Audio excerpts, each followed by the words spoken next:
Olá, bem-vindos ao Devaneios Obscuros. Aqui neste canal, exploramos os cantos mais sombrios da mente humana. Hoje, vou compartilhar com vocês uma história que tem assombrado meus pensamentos há algum tempo. Os Sussurros da Maré Vermelha é uma narrativa que vai além do terror convencional, mergulhando nas profundezas do medo psicológico, onde a linha entre realidade e pesadelo se torna cada vez mais tênue. Prepare-se para uma jornada perturbadora, onde cada sussurro pode ser o prenúncio de algo muito mais sinistro. Sugiro que desligue as luzes, coloque seus fones de ouvido e permita-se ser envolvido por esta experiência. Se você ainda não é inscrito no canal, aproveite para clicar no botão de inscrição agora mesmo e ativar o sininho das notificações. Temos vídeos novos todos os dias, cada um explorando um novo pesadelo para manter suas noites inquietas. Agora, respire fundo e mergulhe comigo nos Sussurros da Maré Vermelha. A fita antiga, quase uma relíquia de um tempo esquecido, chiou quando o botão de gravar foi pressionado com os dedos trêmulos. Um sopro áspero, entrecortado por uma estática persistente, foi o primeiro que foi capturado. Testando e 1, 2. Uma voz que emergiu era uma sugestão ofegante, quase engolida pela própria respiração. Era minha voz, ou o que restava dela. Lucas. Merda, essa velharia ainda funciona? Um momento de silêncio tenso, necessário apenas pelo zumbido elétrico da fita e o som distante, quase imperceptível, das ondas. Pare que sim. Uma pausa, um suspiro que carregava o peso de um mundo desabado. Meu nome é Lucas. Ou, era. Não sei quanto tempo me resta. Não sei se restam horas, minutos. A voz falhou, embargada por uma emoção que eu lutava para conter. Se alguém, por um milagre distorcido, uma piada cruel do destino, encontre esta fita, por favor, eu imploro, acredite em cada palavra. Isto não é delírio, não é a febre falando. A Praia das Conchas, ela não é o paraíso que as fotos desbotadas nos álbuns de viagem ou os posts anônimos em fóruns obscuros da internet vendem. É uma mentira. Uma armadilha. É um altar. Um matadouro sob as estrelas indiferentes. Tudo começou a desmoronar há uma semana, embora, em retrospecto, as fissuras já presentes desde o momento em que pusemos os pés naquela areia amaldiçoada. Éramos 4, um quarteto forjado nos laços despreocupados da infância, agora adultos tentando escapar das garras da rotina cinzenta e opressora da cidade. Eu, Lucas, talvez o mais sonhador, sempre em busca de algo além do concreto. Bia, com seus olhos de um azul tão profundo que reflete o próprio céu, nossa intensidade de gentileza e riso fácil. Rafael, ou Rafa, o palhaço residente, cuja capacidade de encontrar humor em qualquer situação foi tanto uma vitória quanto, às vezes, uma estimativa calculada. E Carol, a pragmática, a fortaleza da razão do grupo, cujos pés sempre pareciam mais firmemente plantados na realidade do que nossos. Estávamos nos afogando, cada um à sua maneira, na monotonia das nossas vidas. Precisávamos de um respiro, uma lufada de ar puro, uma fuga da previsibilidade que nos consumia. A Praia das Conchas emergiu como uma sugestão em fóruns esquecidos da internet, uma promessa sussurrada de isolamento absoluto e beleza intocada. As poucas imagens que encontramos eram hipnóticas, e águas de um azul turquesa translúcido, beijando uma extensão de areia que parecia pó de ouro derretido, emoldurada por uma vegetação luxuriante e selvagem. Nenhum hotel, nenhuma loja de souvenirs, nenhum sinal de civilização moderna. Apenas a natureza em seu estado mais puro e primordial. Conseguimos, depois de muita pesquisa e alguns e-mails trocados com um contato anônimo, alugar uma cabana rústica, descrita como a única estrutura naquela pequena baía esquecida pelo tempo. O valor do aluguel era tão irrisório que deveria ter acendido todos os alarmes em nossas mentes. Bom demais para ser verdade. Como era!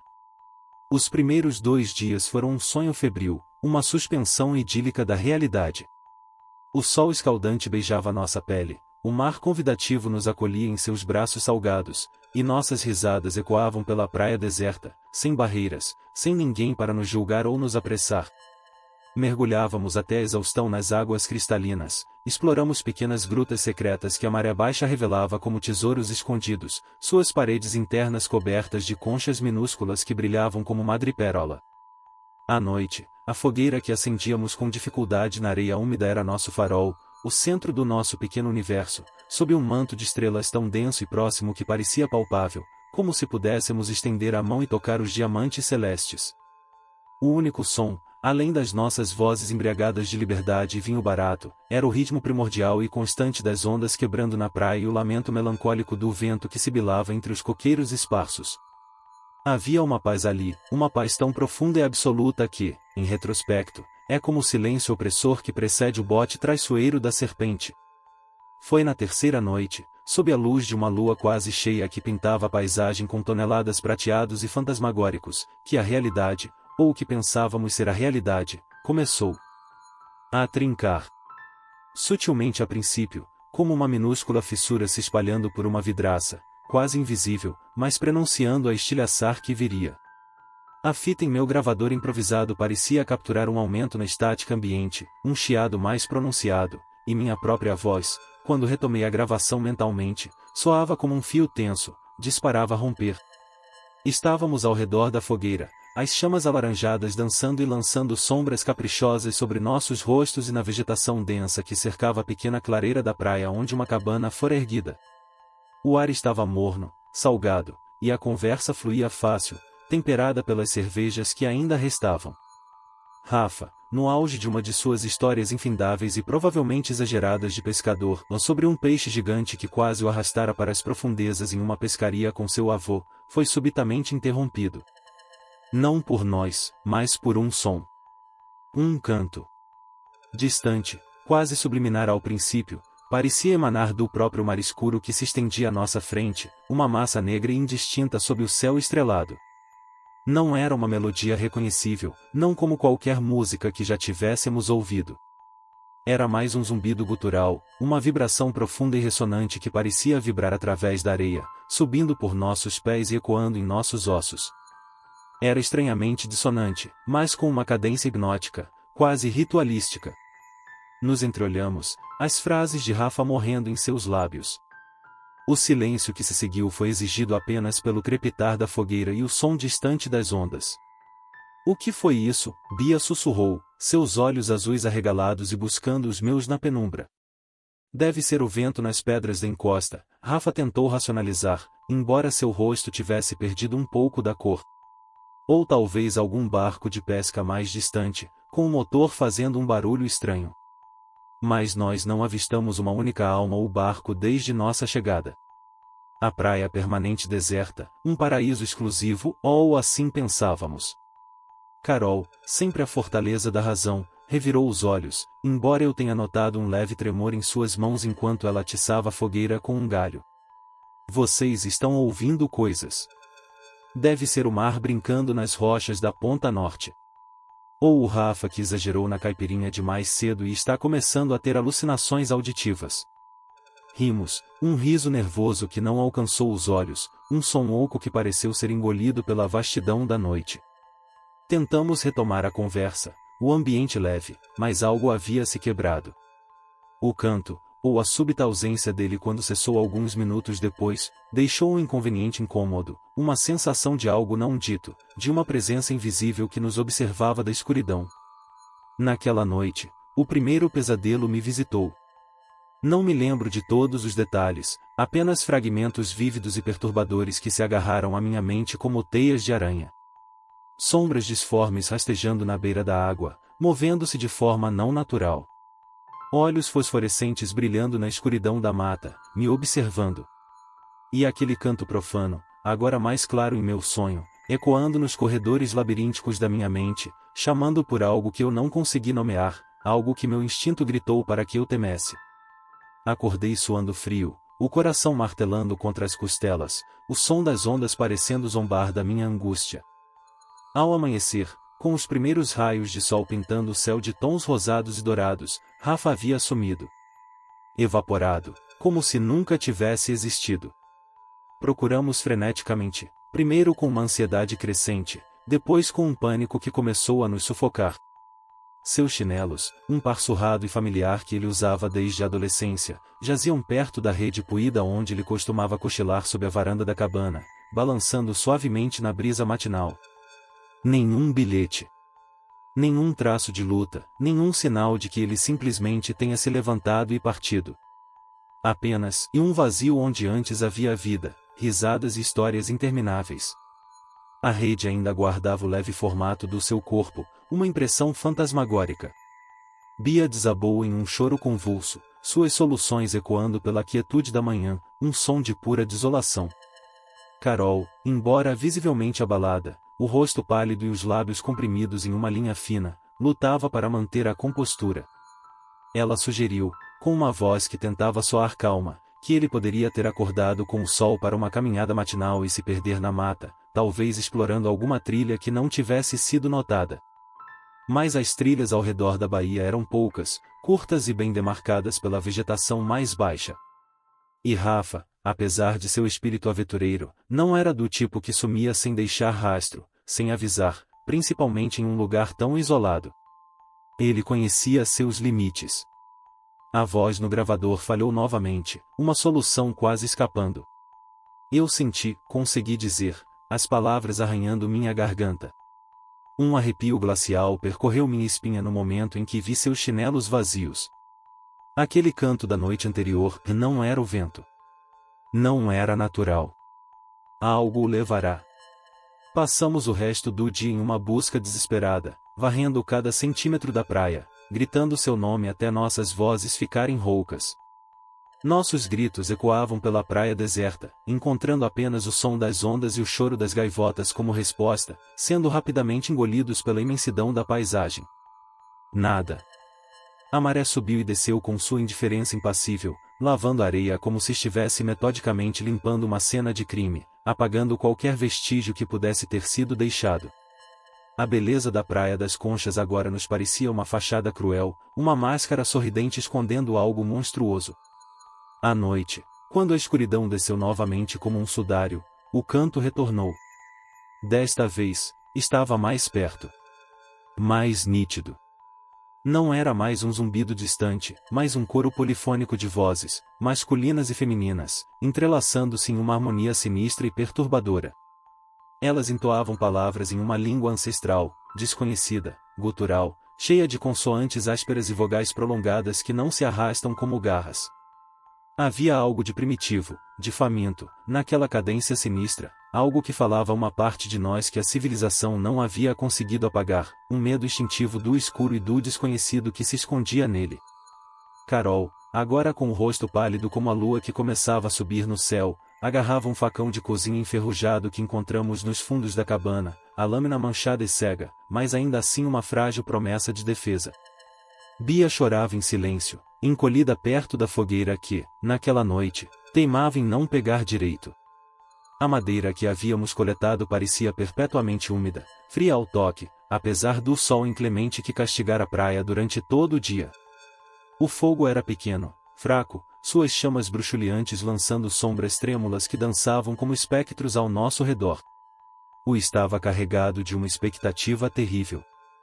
Na manhã seguinte, o horror se repete, mas com uma crueldade ainda mais requintada. Carol. Seu desaparecimento foi, se possível, ainda mais sinistro e inexplicável do que o de Rafa. A porta da frente da cabana estava trancada por dentro, um ferrolho pesado que só podia ser acionado internamente. As pequenas janelas basculantes, as únicas outras saídas, também estavam firmemente fechadas por dentro com suas travas enferrujadas. Mas ela não estava lá. Seu pequeno quarto improvisado, um cubículo separado do cômodo principal por uma cortina desbotada, estava vazio. A cama desfeita, como se ela tivesse sido arrancada dela no meio da noite. No chão de madeira rústica do quarto, perto de onde sua mochila estava revirada, com suas coisas espalhadas, encontrei apenas um de seus brincos de prata, um pequeno aro simples que ela nunca tirava. E um desenho. Gravado profundamente na madeira do assoalho com o que parecia ser um pedaço de carvão ou, a ideia fez meu estômago revirar, sangue seco. Era um símbolo bizarro, uma espiral que se contorcia sobre si mesma, terminando em múltiplas pontas afiadas, como os dentes de uma criatura abissal ou os tentáculos de algum horror marinho. Olhar para ele me causava uma náusea física, uma vertigem que ameaçava me derrubar. A respiração no gravador tornou-se pesada, irregular, o som de puro pavor. Bia estava catatônica, minha voz gravada relatou, briga e distância. Ela apenas olhou para o símbolo no chão, os olhos vazios, o corpo tremendo incontrolavelmente. Eu me senti paralisado por um terror que congelava o sangue em minhas veias, uma impotência esmagadora. Mas por baixo desse gelo, uma raiva fria e desesperada começou a ferver. Alguém estava nos caçando. Ou alguma coisa. E estava brincando conosco, um predador sádico saboreando o medo de suas presas. Decidimos, em um pacto silencioso de desespero, que não esperaríamos pelo próximo amanhecer. Não havia mais engano, não havia mais esperança de que nossos amigos voltassem. Estávamos sozinhos, presos naquele paraíso infernal. Tentaríamos fugir pela costa rochosa na direção sul assim que a primeira luz do dia rompesse a escuridão, buscar qualquer sinal de civilização, uma vila de pescadores remota, um barco perdido, qualquer coisa que nos tirasse daquela praia maldita. Mas a noite, como um predador paciente e implacável, chegou antes. E com ela, o canto infernal. Desta vez, não havia dúvida de sua proximidade. Parecia nos cercar completamente, emanando das árvores escuras que se erguiam como sentinelas atrás da cabana, do mar negro que se agitava à nossa frente, e até mesmo do próprio chão sob nossos pés, uma vibração que subia pelas solas dos nossos sapatos e fazia nossos dentes rangerem. Havia algo novo. Algo que tornava o terror ainda mais visceral. Ó cheiro! Um odor adocicado e enjoativo, como flores podres misturadas com algo metálico, como ferrugem velha. E por baixo disso, um fedor mais profundo, de carne em putrefação, de instalação. Impregnava o ar, sufocante, agarrando-se à parte de trás da garganta e provocando ânsias de vômito. Armados com um facão cego de carol e um pesado pedaço de pau que eu havia arrancado de uma cerca podre nos limites da propriedade da cabana, Bia e eu nos barricamos. Empurramos a pequena mesa de vime, a única peça de mobília decente, contra a porta frágil, e trancamos as janelas, embora soubéssemos que aquilo não deteria nada por muito tempo. As horas se arrastavam, a cada segundo uma tortura excruciante. O canto lá fora se intensificava, tornando-se pulsante, hipnótico, quase insuportável. As vozes feitas se multiplicam, mais próximas, mais famintas. E então, os passos. Pesados, arrastados, circulando pela cabana. Não eram passos humanos normais. Havia um ritmo estranho neles, um arrastar que sugeria algo grande, ou muitos outros. Paravam, o silêncio era quase pior que o som.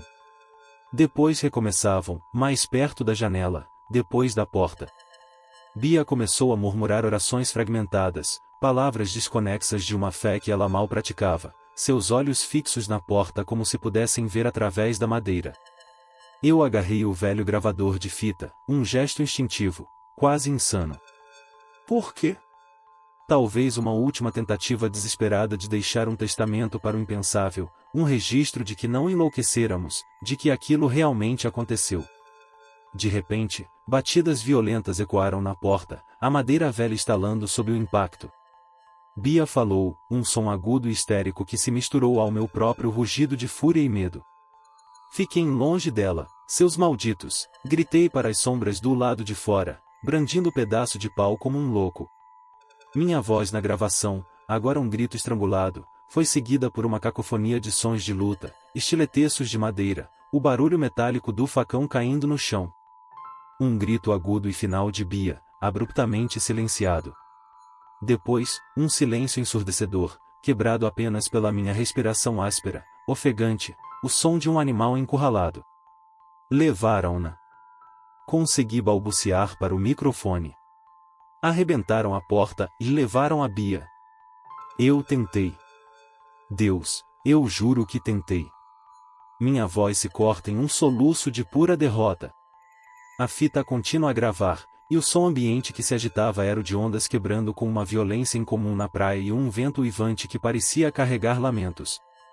Minha voz, quando retornou, era um fio quase inaudível, carregado pela exaustão e pelo desespero absoluto. Estou sozinho. Consegui escapar pela janela dos fundos, um buraco na escuridão que eles deveriam ter negligenciado, enquanto eles a arrastavam para a praia. Eu ouvi seus gritos, e depois nada. Corri para a mata densa, cego pelo pânico, tropeçando em raízes, rasgando a pele nos galhos baixos. Encontrei refúgio temporário nas pedras escorregadias perto de uma pequena gruta na encosta, um lugar onde a maré alta não alcançava totalmente. Está escuro como o interior de um túmulo aqui dentro, úmido e frio. O canto, e ele silenciou por um tempo, talvez uma hora, talvez mais, mas agora está recomeçando. E está perto. Muito perto. Um tremor percorreu minha voz. Eu o vi. Quando a lua, aquela foice prateada no céu, rasgou as nuvens por um instante apenas, iluminando a praia, e eu vi. Não era a nossa praia. Não mais. Estava, profanada. Figuras encapuzadas, ótimas delas, talvez mais, moviam-se em uma procissão lenta, quase ritualística, em direção à linha da água. Carregavam tochas bruxuleantes, cujas chamas amareladas lançavam sombras dançantes e monstruosas que se contorciam na areia e nas paredes da encosta. E no centro da praia, onde antes havia apenas areia e conchas, erguia-se uma espécie de altar de pedra escura, irregular, coberta de limo e algas secas, algo que eu nunca tinha notado durante o dia, como se tivesse brotado do próprio chão. Eles estavam usando os corpos dos meus amigos. Um soluço engasgado escapou. Como oferendas grotescas. Pendurados em estacas rústicas fincadas na areia ao redor do altar. Havia sangue manchado. Rios de sangue, indo à areia imaculada que tanto amáramos, misturando-se à espuma escura das ondas que lambiam a praia. E o símbolo, e aquele maldito símbolo que Carol desenhou, e estava pintado no altar, em um pigmento vermelho vivo, brilhando obscenamente sob a luz bruxuleante das tochas. O entendi me atingiu com a força de um golpe físico. Uma seita. Uma maldita seita ancestral. Praticando seus rituais profanos nesta praia esquecida. Sacrificando vidas inocentes para algum deus esquecido, algum horror primordial que reside nas profundas insondáveis desta praia amaldiçoada. Fomos as iscas, os sacrifícios. A gravação capturou o som sutil de passos cautelosos se aproximando do lado de fora da gruta, galhos secos quebrando sob pés invisíveis. Prendi a respiração, um som quase doloroso de ar sendo retido nos pulmões.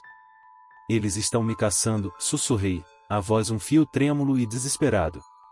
Eu sinto o cheiro deles, o mesmo odor podre e adocicado que senti na cabana. Este gravador, e é a única coisa que me resta. A única prova de que não perdi a razão.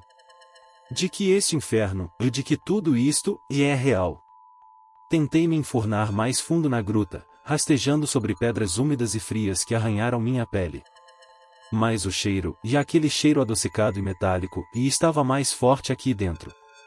E o canto, e ele parecia emanar das próprias paredes de rocha ao meu redor, vibrando através de mim, como se a própria pedra estivesse viva e cantando aquela melodia profana. A fita registrou um grito curto e abafado. Oh, meu grito! Seguido por sons de uma luta breve e brutal, o baque surdo do gravador caindo no chão rochoso, o som metálico de algo pequeno rolando para longe. Vozes guturais explodiram em um cântico triunfante, terrivelmente próximo, preenchendo o pequeno espaço da gruta. Um último suspiro gorgolejante, um som úmido e terrível, foi a última coisa que meus pulmões expeliram. O som do canto continuou por vários segundos na gravação, atingindo um clímax febril e exultante, depois foi abruptamente silenciado. Um silêncio pesado, opressor, tomando conta. Apenas o som suave e indiferente das ondas quebrando na praia podia ser ouvido, como se nada tivesse acontecido, como se a maré tivesse lavado toda a mancha de horror. A gravadora continua registrando o silêncio e o som das ondas por vários minutos antes da fita, finalmente, acabar com um clique seco e definitivo. Fim da gravação. E assim chegamos ao fim de mais uma história das sombras. Espero que os sussurros da maré vermelha tenha despertado aquela sensação única de desconforto que só o verdadeiro terror psicológico consegue proporcionar. Se você sentiu calafrios, se questionou a realidade ou simplesmente não conseguirá dormir esta noite, considero minha missão cumprida. Não se esqueça que temos vídeos novos todos os dias aqui no Devaneios Obscuros. Cada dia, uma nova história para alimentar seus pesadelos e perturbar seu sono. Se você ainda não é inscrito no canal, este é o momento perfeito para clicar no botão de inscrição e ativar o sininho das notificações. Assim você não perderá nenhuma de nossas histórias perturbadoras que chegam diariamente para atormentar sua mente. Gostaria de agradecer por compartilhar este momento comigo nas profundezas do desconhecido. Se você apreciou esta jornada pelas sombras, deixe seu like para alimentar as sombras que nos cercam. Compartilhe nos comentários suas próprias experiências ou sugestões de histórias que você gostaria de ouvir. Quem sabe seu pesadelo não se torne nossa próxima narrativa. Lembre-se, e às vezes, o verdadeiro terror não está no que podemos ver, mas naquilo que apenas sussurra em nossa mente quando estamos sozinhos no escuro. Até o próximo pesadelo. Estarei esperando por você e do outro lado.